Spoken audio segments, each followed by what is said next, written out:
जय हिंद दोस्तों, क्या हाल है। यदि आप भी क्लास 10th में हो और 2026 में बोर्ड परीक्षा देने वाले हो तो इस वीडियो को अंत तक जरूर देख लेना, क्योंकि इस वीडियो में मैं आपको सामाजिक विज्ञान के अध्याय 2 भारत में राष्ट्रवाद के सभी महत्वपूर्ण प्रश्न बताने वाला हूं। चाहे वो आपके बहुविकल्पी प्रश्न हो या लघुत्तरीय प्रश्न हो या फिर दीर्घोत्तरीय प्रश्न हो, इस वीडियो में सभी प्रकार के क्वेश्चन आपको बताने वाला हूं। और दोस्तों बता दूं आपको कि इससे पहले मैंने अध्याय 1 के इम्पोर्टेंट प्रश्नों की वीडियो बना दी है।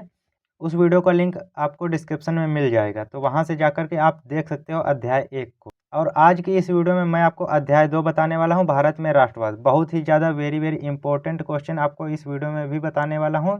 तो चलिए देखते हैं कि कौन कौन से प्रश्न हैं। सबसे पहले आते हैं हमारे बहुविकल्पी प्रश्न।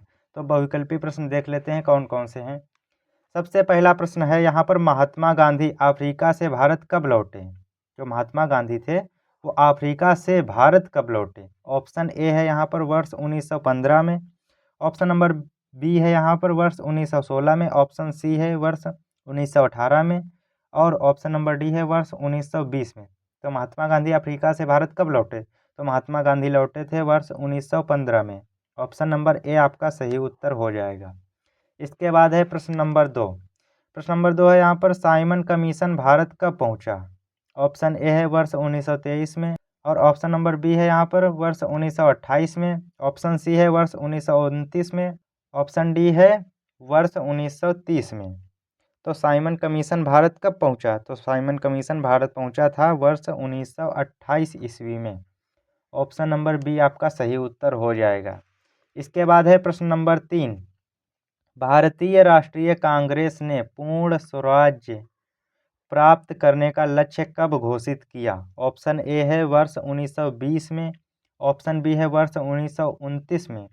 ऑप्शन सी है वर्ष 1930 में। और ऑप्शन डी है वर्ष 1942 में। तो भारतीय राष्ट्रीय कांग्रेस ने पूर्ण स्वराज्य प्राप्त करने का लक्ष्य कब घोषित किया। तो इसका जो सही उत्तर हो जाएगा वह होगा वर्ष 1929 ईस्वी में। ऑप्शन नंबर बी इसमें भी आपका राइट आंसर हो जाएगा। इसके बाद प्रश्न नंबर 4 है। प्रश्न नंबर 4 यहाँ पर है कि गांधी जी ने नमक सत्याग्रह कहाँ प्रारंभ किया। ऑप्शन ए है पोरबंदर। ऑप्शन बी है दांडी। ऑप्शन सी है वर्धा। और ऑप्शन डी है चंपारण। इसका तो आपको पता ही है कि दांडी आपका सही उत्तर हो जाएगा, ऑप्शन नंबर बी। इसके बाद है प्रश्न नंबर 5। करो या मरो का नारा किसका था। ऑप्शन ए है सुभाष चंद्र बोस। ऑप्शन बी है चंद्रशेखर आजाद। ऑप्शन सी है भगत सिंह। और ऑप्शन नंबर डी है महात्मा गांधी। तो यहाँ पर दोस्तों इस प्रश्न का उत्तर आपको कमेंट बॉक्स में देना है कि कौन सा ऑप्शन इस प्रश्न का सही होगा। तो इसका उत्तर आप लोग कमेंट में बताओगे। अब इसके बाद देख लेते हैं इस अध्याय के लघुत्तरीय प्रश्न।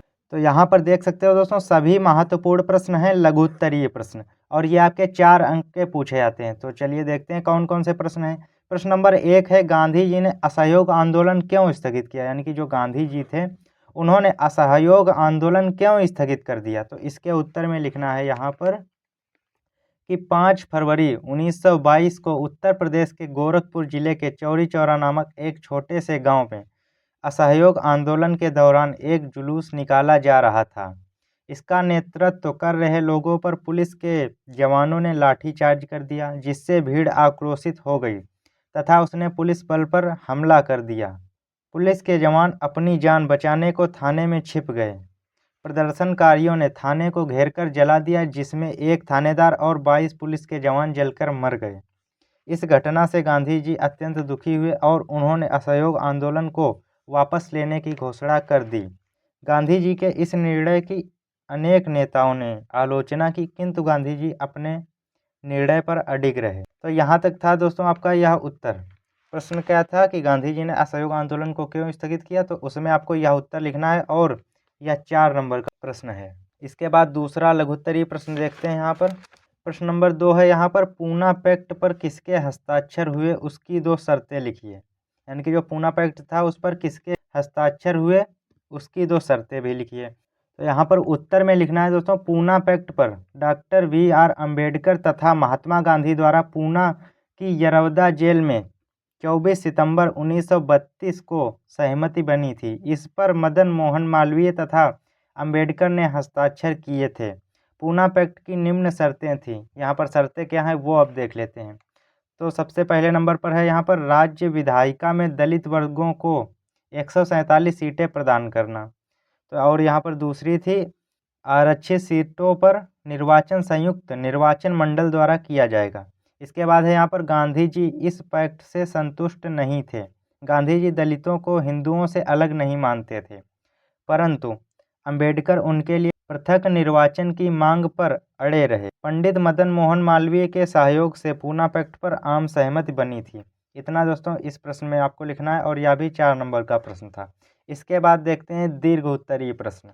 तो यहाँ पर आप लोग देख सकते हो सभी महत्वपूर्ण प्रश्न हैं दीर्घ उत्तरीय प्रश्नों के, और ये आपके 6 नंबर के पूछे जाते हैं। तो चलिए देख लेते हैं। यहाँ पर सबसे पहला प्रश्न है महात्मा गांधी के सत्याग्रह पर एक निबंध लिखे, यानी कि पूरा एक निबंध लिखना है महात्मा गांधी जी के सत्याग्रह पर। तो यहाँ पर देखते हैं उत्तर में आपको क्या लिखना है। तो यहाँ पर है कि महात्मा गांधी जनवरी 1915 में दक्षिण अफ्रीका से भारत लौटे। भारत लौटने से पूर्व उन्होंने दक्षिण अफ्रीका में एक तरह से नए आंदोलन के माध्यम से वहाँ की नस्लभेदी सरकार से सफलतापूर्वक लोहा लिया था। इस पद्धति को सत्याग्रह आंदोलन कहा जाता है। सत्याग्रह के विचार में सत्य की शक्ति पर आग्रह और सत्य की खोज पर विशेष बल दिया। इसके बाद है यहाँ पर विशेष बल दिया जाता था। सत्याग्रह का अर्थ यह था कि यदि आपका उद्देश्य सच्चा है और आपका संघर्ष अन्याय के विरुद्ध है तो उत्पीड़न से मुकाबला करने हेतु आपको किसी शारीरिक बल की आवश्यकता नहीं है। प्रतिरोध की भावना या आक्रामकता का सहारा लिए बिना सत्याग्रही केवल अहिंसा के सहारे भी अपने संघर्ष में सफल हो सकता है। इसके बाद यहाँ पर है कि महात्मा गांधी के सत्य और अहिंसा के आधार पर आंदोलन और विरोध का तरीका सत्याग्रह के रूप में जाना जाता है। उन्होंने अहिंसा के माध्यम से विरोध का कारगर तरीका बताया। इसके बाद है वर्ष 1915 में दक्षिण अफ्रीका से भारत लौटने के पश्चात गांधी जी ने वर्ष 1947 में बिहार के चंपारण से अपना सत्याग्रह चलाया। इस अभियान में गांधी जी पूरी तरह से सफल रहे। इसके बाद है यहाँ पर वर्ष 1918 में गांधी जी ने गुजरात के खेड़ा जिले में किसान आंदोलन चलाया, जिसमें किसानों का अंग्रेज सरकार की कर वसूली के विरुद्ध एक सत्याग्रह था। गांधी जी का सत्याग्रह आंदोलन एक दार्शनिक विचारधारा का परिचायक माना जाता है। तो इतना दोस्तों आपको उत्तर लिखना है इसमें। महात्मा गांधी जी के सत्याग्रह पर एक निबंध लिखिए, यह क्वेश्चन था, उसका यही उत्तर आपको लिखना है। और यह आपका 6 नंबर के लिए पूछा जाता है बोर्ड एग्जाम में। तो यह भी वेरी वेरी इंपॉर्टेंट क्वेश्चन है, तो इसे भी आप लोग ज़रूर तैयार कर लेना।